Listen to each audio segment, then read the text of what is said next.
E aí, gente, tudo bem? Olha só, então vou gravar essa videoaula aqui bem rapidinho, só para a gente comentar sobre o assunto do PET para o segundo ano, que é sobre vírus, tá? Então a gente vai falar aqui inicialmente sobre os vírus, e aí a gente vai comentar um pouco sobre estrutura, vamos comparar algumas estruturas de vírus, os principais ou alguns tipos de vírus aqui. E nessa aula a gente vai falar também um pouquinho sobre a capacidade de replicação, que alguns livros, alguns assuntos, alguns autores trazem como reprodução de vírus também. Tá bom? Então, para começar, a primeira discussão, né, o primeiro assunto nosso aqui, é falar sobre as 4 características centrais de um vírus. A gente consegue perceber que eles têm formas bem diferentes, mas o que é importante da gente ressaltar é que nenhuma dessas formas é composta por células. Significa dizer que os vírus são, como o nome diz aqui pra gente, acelulares, ou seja, sem células, correto? Outra característica que está diretamente relacionada a essa acelularidade é que eles não possuem metabolismo próprio, ou seja, os vírus eles são incapazes de produzirem as suas próprias proteínas, de fazer a sua própria respiração ou até mesmo de fazer a sua própria reprodução. Quando eu digo própria, é sem utilizar estruturas que não sejam dele, tá? Por isso, a gente consegue ver uma outra característica típica dos vírus, é que eles são parasitas obrigatórios. E eu vou destacar ainda mais aqui, ó, obrigatórios. Se a gente for mais detalhado ainda, a gente vai ver que os parasitas, nesse caso, os vírus, eles são parasitas intracelulares, ou seja, eles obrigatoriamente vivem ou têm de estar dentro de uma célula para conseguirem manter ou executar algumas das suas atividades, correto? E por fim, algo que indica ainda mais a simplicidade desse grupo é essa aqui, ó. Eles terão apenas DNA ou apenas RNA. Érico, mas eu vi num livro, eu assisti um canal que fala de um outro vírus que tem... Tá, mas ele vai ser uma exceção à regra.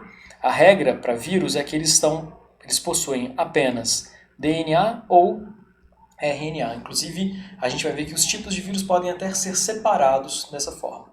Tá? Aqui, mais como curiosidade, a gente tem 3 vírus clássicos, vamos chamar assim, que são características de vírus bem marcantes. Esse aqui é o vírus que infecta ou que causa problemas a bactérias, então ele recebe o nome de bacteriófago, correto? E ófago, agora sim.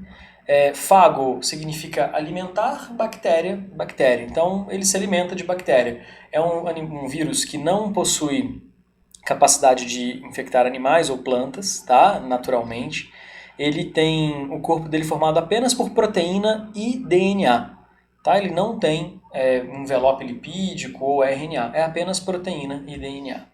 Aqui, nesse caso, a gente tem, como está escrito bem pequenininho aqui, ó, um vírus típico de plantas, né, que é o vírus do tabaco. Ele tem essa característica meio enovelada, espiralada, em forma de cilindro.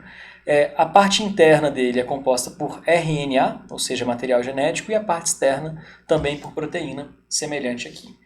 E por fim, esse vírus aqui, que é um vírus da dengue, tá? Que é um vírus típico de infecção em animais, que são os vírus que possuem uma camada, que geralmente é uma camada de lipídio ou de gordura, chamada de envelope lipoproteico.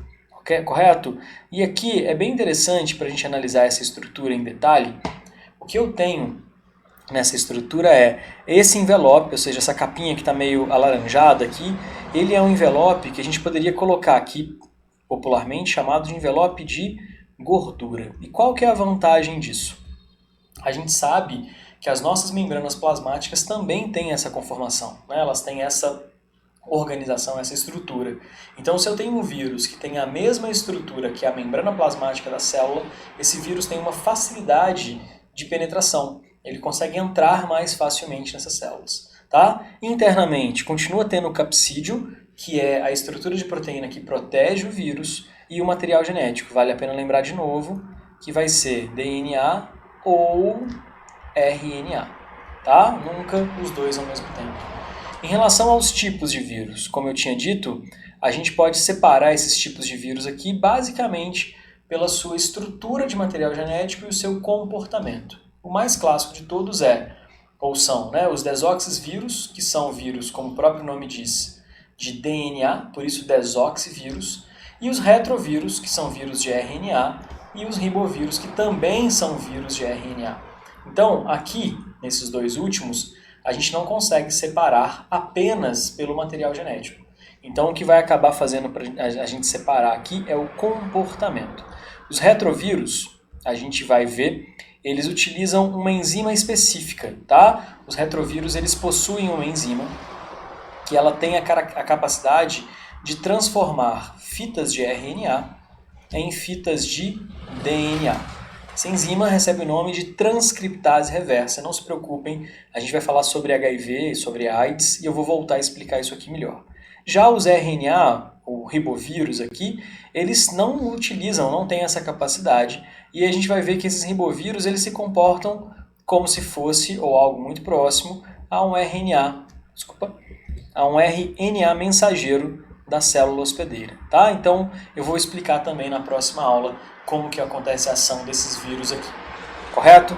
Então, para a gente já ir finalizando essa nossa aula aqui, o que eu preciso falar para vocês aqui é sobre a replicação viral. Replicação ou reprodução dos vírus é basicamente a mesma coisa. Aqui eu tenho 3 exemplos de como os vírus podem entrar nas células, né? Eles podem entrar fazendo uma fusão aqui junto à membrana plasmática, que é o que acontece, por exemplo, com o SARS-CoV-2, que causa a COVID-19, alguns casos com HIV e tudo mais. Esse vírus ele pode ser, ele pode ser fagocitado diretamente, nossa senhora, ele pode ser fagocitado diretamente pela célula, ou ainda ele pode injetar o material genético dele aqui. No meu exemplo de reprodução, de ciclos de reprodução ou de replicação, a gente vai ver essa última forma, que é a forma de introdução do material genético. Então, vou dar um zoom maior. A gente vai ver primeiro o ciclo lítico e depois a gente fala do ciclo lisogênico, correto? Primeira coisa em relação ao ciclo lítico eu vou colocar em vermelho só para destacar. Primeiro passo, o vírus, aqui um bacteriófago, ele introduz o material genético na célula. Eu gosto de pensar como se fosse uma seringa, tá? Aqui tem um detalhamento um pouco maior que dá para a gente ver como isso acontece, ó. O vírus ele tem a capacidade de se fixar através dessas perninhas chamadas de fímbrias e ele inocula, introduz esse material genético dentro da célula hospedeira, seja a célula, nesse caso aqui, uma célula de bactéria, correto? Assim que ele faz essa introdução, esse material genético que fica aqui no citoplasma, ele começa a coordenar a célula. Então essa célula aqui passa a desempenhar apenas uma função, que é a função de produzir novos vírus. Então aqui, por exemplo, entrou um único material genético viral e eu produzi agora 1, 2, 3, 4, 5 vírus. Esses 5 vírus, eles ficam ocupando essa célula até que chega um momento onde há o rompimento, ou seja, a célula hospedeira se rompe e os vírus que estavam aqui dentro, eles são liberados para o ambiente, podendo infectar novas células. Correto? Esse ciclo lítico, quando ele acontece, quando ele causa doenças em seres humanos, geralmente são aquelas doenças que têm um comportamento mais rápido, que a gente costuma chamar de ciclo curto. São aquelas doenças que a gente percebe sintomas normalmente mais rapidamente. Ok? O segundo ciclo é muito parecido com o primeiro, ou seja, o vírus introduz o material genético aqui, que pode ser DNA ou RNA. Esse material genético ele vai ficar aqui no citoplasma e ao invés dele seguir por esse caminho, ele segue por esse caminho aqui, do número 5. E ele simplesmente mistura o material genético dele, ou seja, do vírus, com o material genético da célula. Essas células começam a se reproduzir, ou seja, vamos supor que aqui fosse a célula mãe, aqui é a célula filha 1 e aqui é a célula filha 2. E o que essas células levam juntos, o material genético do vírus, e cada vez que essas células reproduzem, elas carregam junto o DNA, ou o material genético aqui, do vírus em questão. Qual é o problema ou a vantagem, né, se a gente for analisar do ponto de vista do vírus? Ele está conseguindo ser reproduzido, ou seja, o material genético dele consegue ser reproduzido várias vezes sem que ele precise de ficar infectando essas células sempre. Tá? Uma curiosidade é que todo ciclo lisogênico, que é esse ciclo onde o vírus coloca o seu material genético, ele sempre vai terminar em um ciclo lítico, onde acontece o rompimento dessas células aqui. Correto? Para a gente finalizar, eu queria só fazer uma explicação bem rápida aqui sobre vacina. Deixa eu colocar aqui embaixo, fica melhor. Tá? Que é um assunto muito importante para a gente, né? A gente sabe disso. A vacina é hoje a melhor ferramenta que a gente tem. Vou tentar fazer reto aqui, peraí. É a melhor ferramenta que a gente tem hoje para controlar. Não consegui. Para controlar possíveis epidemias, novas epidemias. Opa, foi. E epidemias atuais, como a de coronavírus. Meu Deus do céu. De novo, vamos lá. Agora sim. Então, o que eu tenho nesse gráfico aqui, basicamente é uma análise de tempo, correto? Por quantidade de vírus ou concentração, de vírus não, desculpa, de anticorpos, correto? E aí o que acontece? Vou dar um zoom nessa imagem aqui, para a gente conseguir trabalhar ela melhor. O que acontece aqui? Sempre quando você vai ter a sua primeira infecção, ou seja, vamos supor que vai ser a primeira vez que você pega catapora, correto? Ou você foi vacinado. O que vai acontecer? Pouco a pouco você vai aumentar a concentração de anticorpos nas suas células, até atingir um valor máximo aqui, onde a curva começa a achatar e você acabou com todos os vírus que tinham no seu organismo.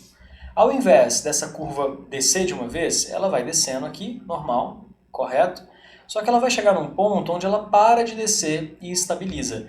Por quê? Porque nesse ponto eu vou ter uma reserva que a gente vai chamar popularmente de memória, tá? Essa reserva aqui, quando eu tenho, por exemplo, a segunda infecção com o mesmo vírus, ou seja, o vírus da catapora, eu entrei em contato com ele de novo, ao invés de demorar um tempão para produzir anticorpos, o que eu faço? A minha produção aqui, ó, deixa eu fazer esse gráfico um pouco melhor aqui. A minha produção ela vai ser extremamente rápida. Ou seja, eu vou produzir uma quantidade de anticorpos no intervalo de tempo muito curto. Então, por consequência, eu não sinto os sintomas dessa doença. É dessa forma que a gente tem o funcionamento da vacina. Tá? E, por favor, guardem isso. A vacina é a principal forma da gente evitar futuras pandemias, inclusive para resolver essa pandemia que estamos vivendo. Ok? Valeu, próximo vídeo eu vou dar uma olhadinha no PET lá, a gente comenta. Um abraço, galera!